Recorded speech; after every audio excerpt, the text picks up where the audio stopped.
Have you found yourself questioning Godzilla's new evolution in the monsterverse that we will be seeing in Godzilla Kong: The New Empire? Well, we finally got the reasoning behind Godzilla's new look from the director himself, Adam Wingard, or who I like to call Beardzilla.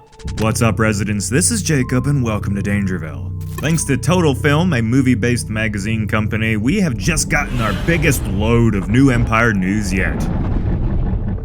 If you like Monsterverse news, give this video a big ol' Kong-sized like, and let's get right into it. So starting off, for any of those wondering how much time has passed since Godzilla vs. Kong in the timeline leading up to the events of the New Empire, it apparently takes place pretty much right after. Probably something similar to how much time has passed in real life since that movie. So there's not going to be any crazy time jumps or anything like that.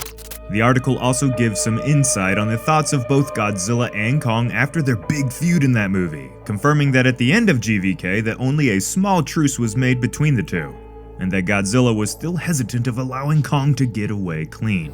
Now, according to the article, as long as Kong went back down to the Hollow Earth and let Godzilla claim the surface, then Godzilla wouldn't have to give Kong another ass whooping. Godzilla ruled the surface and Kong could claim the Hollow Earth for his own. But wait, there's already a King Kong down there who calls the land his own. A much larger, leaner, and more agile gigantic primate whose blood-red fur is symbolic of blood and fury. And I want to point out something curious about the Scar King that comes up next in the interview. At one point, it's said that the Scar King seems to have an army of other titanic primates to do his dirty work. The word seems, well, makes it seem like the army of apes at the Scar King's disposal aren't necessarily on board with his plan, and may eventually revolt against him in the story. Tell me what you think. The interview also confirms the Scar King does indeed rule this kingdom by fear, implying that the Mad King has killed countless titans who dared to stand up to him. And Scar isn't going to just be okay with this new outsider Kong coming to the Hollow Earth and mucking things up, implying that our Kong is going to possibly be the cause of the conflict of this film, which would be a nice twist for our hero, I think, if he is in fact the reason why the Scar King elects to wage war on the planet. What do you think? So we've mentioned it in past videos, the New Empire will have both returning and new human lead characters. The big addition to the series this time around, actor Dan Stevens, who will play the character Trapper, gave readers an insight into his character. It turns out he's more or less a Titan veterinarian. And to give you guys the best explanation, I'm going to read what he said from the Total Film interview. Stevens said, "Not a military vet, a veterinarian. He's a specialist in these creatures. If you've got a sick Titan, Trap is your guy. He's brought in to give our man Kong a bit of a hand at the beginning of the movie, and then he finds himself along for the ride. He's the sort of guy you want on a mission like this. He's not fazed by much. Some of it's stuff he's seen before, some of it is stuff none of us have ever seen before. He's got this wonderful sense of awe. He's a man of nature.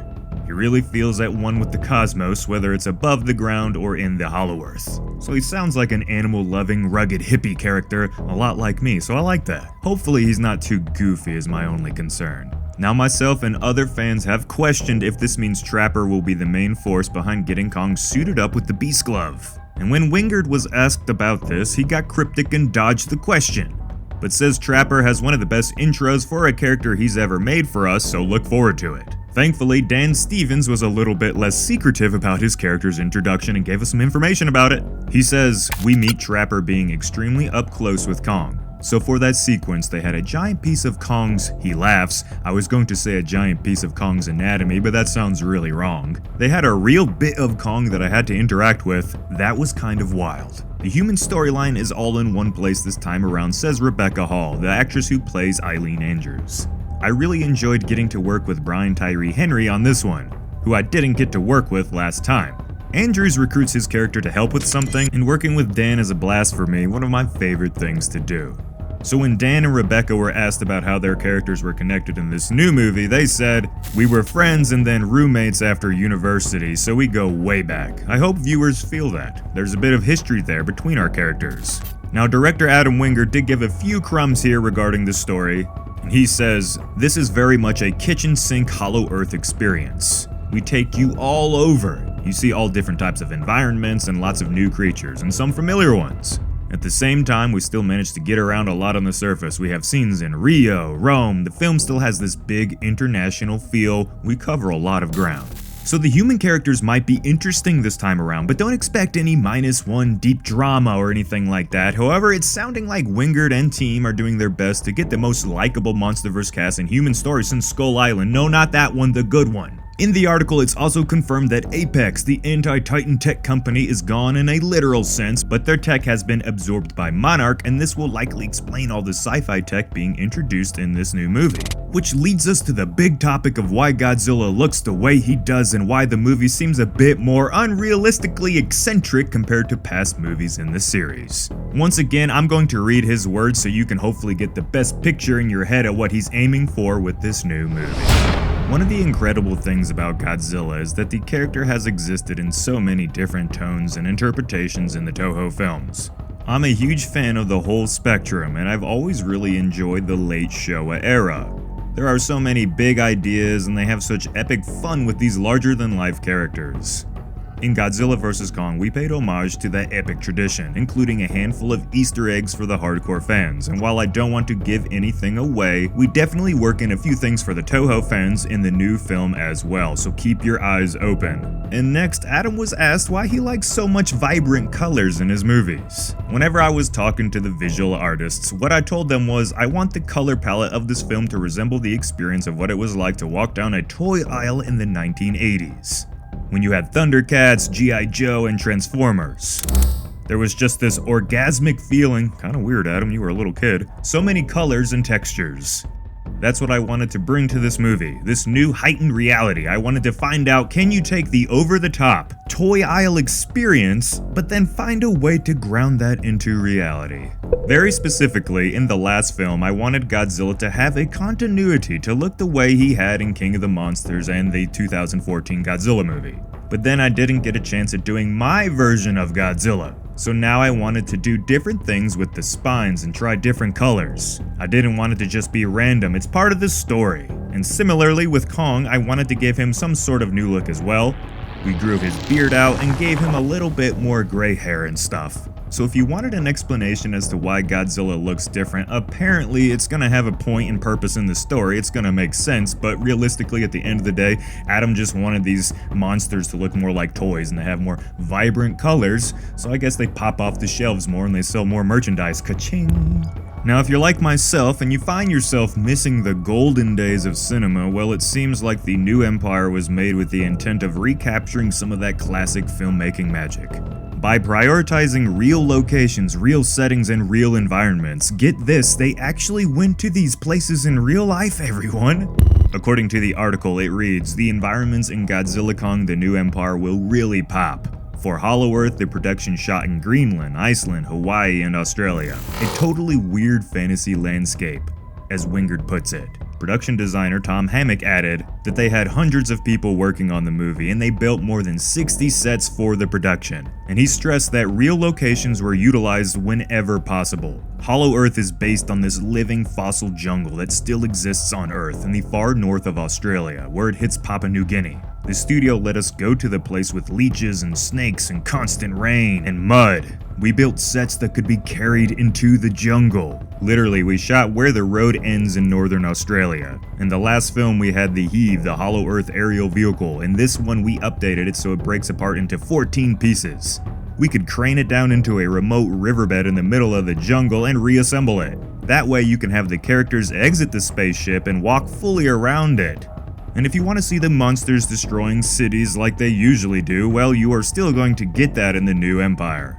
And the monsters will truly be the stars of this new movie. And the actors, for the most part, all seem to know their place and have set their egos aside, understanding that they aren't the reason why most people are going to watch the movie, they come for Godzilla and Kong. With all the divas right now in this industry, it's nice to see a team of actors and actresses understanding that they aren't the center of the frickin' universe. Now there's been a lot of attention directed towards the trailer's apparently less than desired CGI. Apparently the CGI on the new Empire has had over 2,000 people working on it, and even though some people claim the CGI isn't up to par, the team is working their asses off to make this the most impressive overall kaiju related spectacle in this series yet. And in my personal opinion, if we get 10 times the amount of titans and monsters we've ever seen yet in the Monsterverse, I think it's okay to have a little dip in CGI, right? And now we're getting to the end of the interview and Adam Wingard's final words on his new movie. Once again, I'm just gonna go ahead and read what he actually said to you guys so you hopefully understand him more. The trailer doesn't tell us about why Scar King is the world-ending threat. There's a lot of mystery to be uncovered yet. It's interesting because in general, these movies are always about the human threat, the human beings are somehow responsible for a lot of the problems going on. Mechagodzilla is the pinnacle of that. We literally created the anti-Godzilla to combat Godzilla, and then that's just too much power for anyone to have. What's interesting about this new film is that we go in a direction that I don't think the series has ever seen before, which is that the Scar King is, in a way, the closest that the human threat has ever been juxtaposed onto a titan itself. The Scar King almost represents an upscaled version of the worst parts of humanity, just as Kong represents some of the best parts of humanity. I would say Scar King is the greatest threat that we've seen in these movies. It's really going to take a full team together to bring it down because it's too big for just one titan. We go bigger on this one, he promises. The movie is high octane. It's non-stop. I can't believe everything we've packed in. He then implies that they have set pieces that will shock you. But the most important thing, and I can't stress this enough, he says, is that this movie is doing something that no film has ever done before. We are breaking new ground with visual effects in terms of non-verbal storytelling. We have large sequences, almost 8 minutes sometimes, where the film just follows the monsters and the monsters are telling their own story. It really works. It's not like you're sitting there trying to figure it out. This is the movie I wanted to see when I was a kid. When you are a kid, you barely even understand some of the human subplots. But when the monsters are fighting each other, you understand their alliances. You understand Godzilla and Mothra's relationship. You understand Godzilla and Ghidorah's relationship. Your imagination is interfacing with the movie. So I wanted to truly do a monster movie, and I wanted this to be my mic drop on the storytelling of monsters. Maybe I'll do another one, or maybe not. But if I don't, I wanted to make sure that I put everything in that I ever wanted to see on screen. Godzilla Kong: The New Empire drops in cinemas across the world April 12th of this year.